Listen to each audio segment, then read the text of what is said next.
the problem of evil or the existence of evil is prevalent in the world, and every religion, if they want to be a religion, has to deal with it.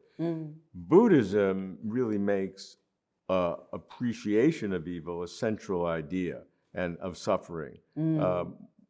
How does it work, and why is that so? Yeah. Even when Buddhism talk about evil, it's also conditioned.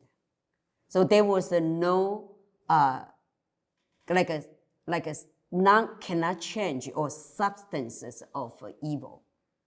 And if we talk about the suffering, so if you come to Buddhism, then everybody say, okay, you have to know about Four Noble Truths. The first Four Noble Truths, the first truth is suffering, dukkha.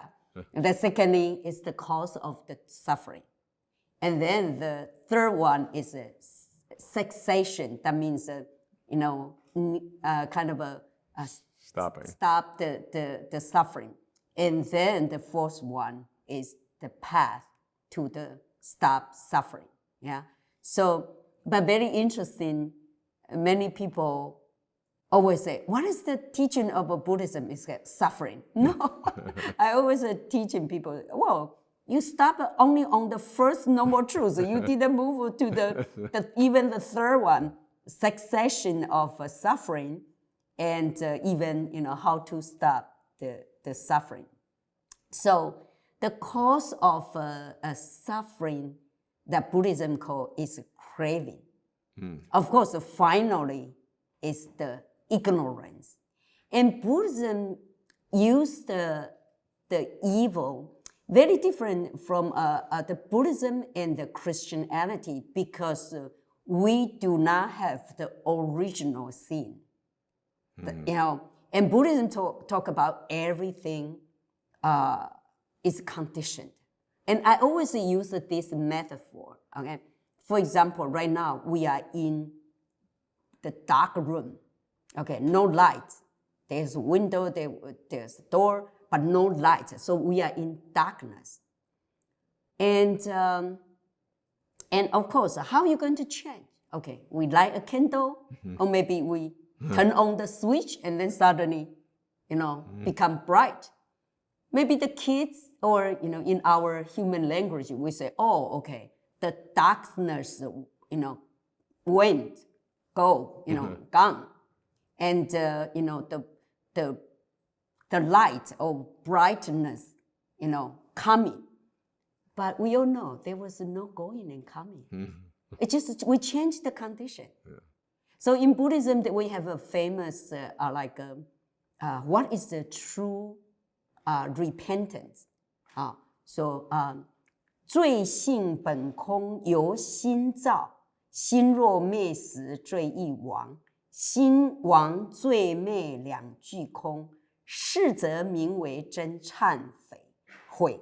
So what it means is like the nature of a sin or the evil by itself is empty. When it means empty, it doesn't mean it denies the evil. That means that this evil, the sin, is not always there. You just have to change the condition. And changing the condition is changing your mind.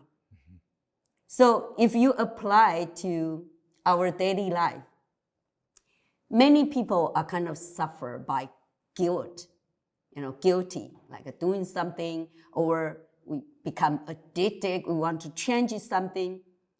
But, if inside your mind do not realize, you can never change.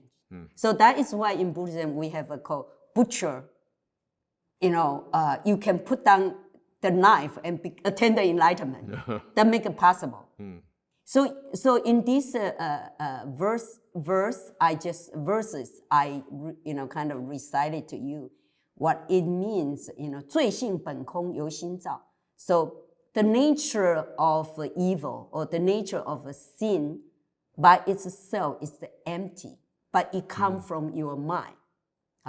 So 罪性本空由心造，心若灭时罪亦亡. It's only the time your mind is eliminated, then the evil and sin will be gone. So only at the time when your mind kind of stop, like realize and do not doing the evil anymore, and there was no evil, and that is the real, repentance. So in Buddhism, that we always call like bad karma, unwholesome karma, or the unwholesome karma from your thought, from your words, or from your action, like a killing, stealing, or sexual misconduct. Those are kind of, the bad karma.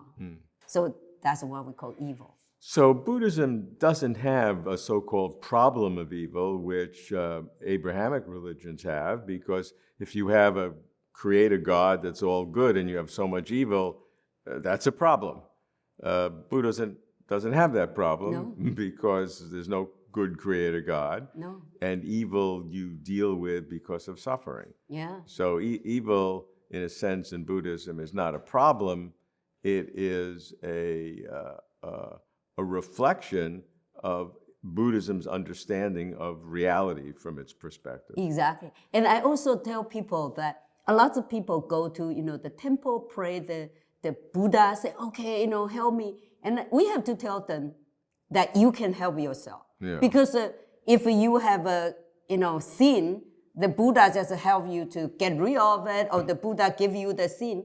And I was joking about like, why we have to be in this world? We just let the Buddha, doing on the stage, perform everything, isn't it? So the Buddha, Bodhisattva, they are not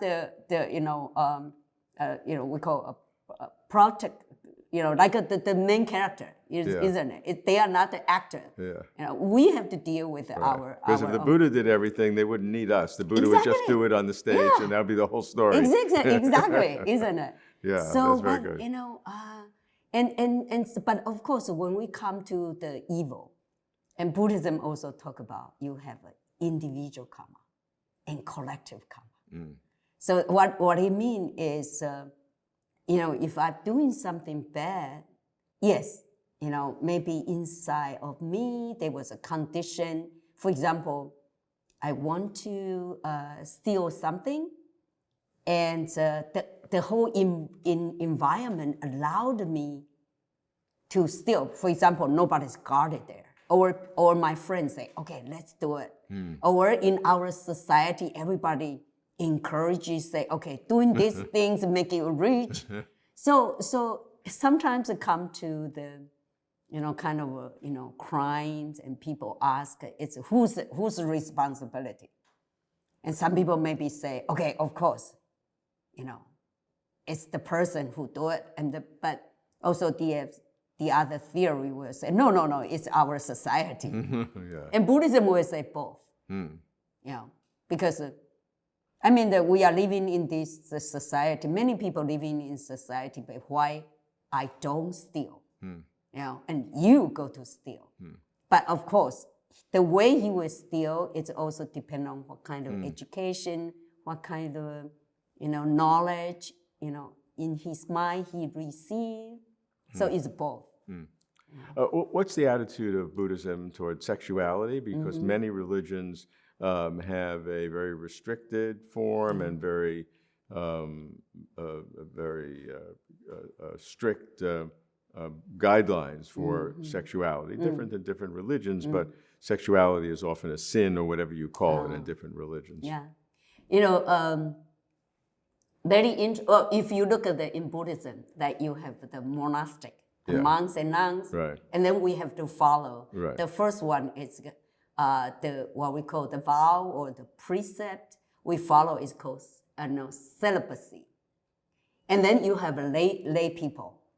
And the lay people, they can marry. Okay? And so come to the rules for the monks and nuns, we call, no sexual contact at all. But for lay people, it's no sexual misconduct. Oh, okay.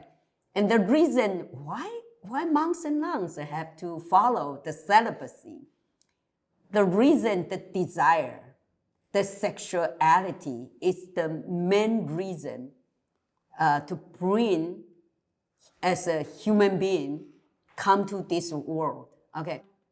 In traditional mainstream of Buddhism, that we always wondering why I come to this world. And on this Patijja Samuppada, the 12 link, remember I mentioned that because we, due to our ignorance, and then I still have that karmic energy and brain where I'm going to be reborn.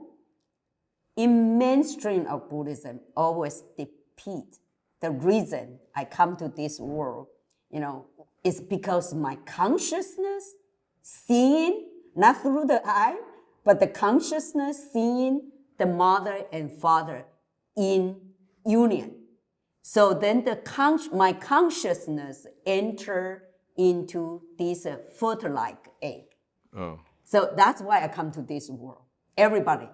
So if a lot of children, blame their parents, say, oh, why you bring me over here? In Buddhism, we say, no, it's your own karma. Okay, Don't blame your parents. Yeah, don't blame on your parents. But this is very interesting, though. This is what I also like to kind of have a Buddhism and science, dialogue. This is a mainstream in Buddhism described where we come from. But right now, the science, we have the test tube baby. Yeah, of course. So there was no father and mother in unit. Yeah. And so how this consciousness get into the fertilized egg. And I think that Buddhism have to be very open to kind of discuss. And I think that we need to have a deeper, come to this issue.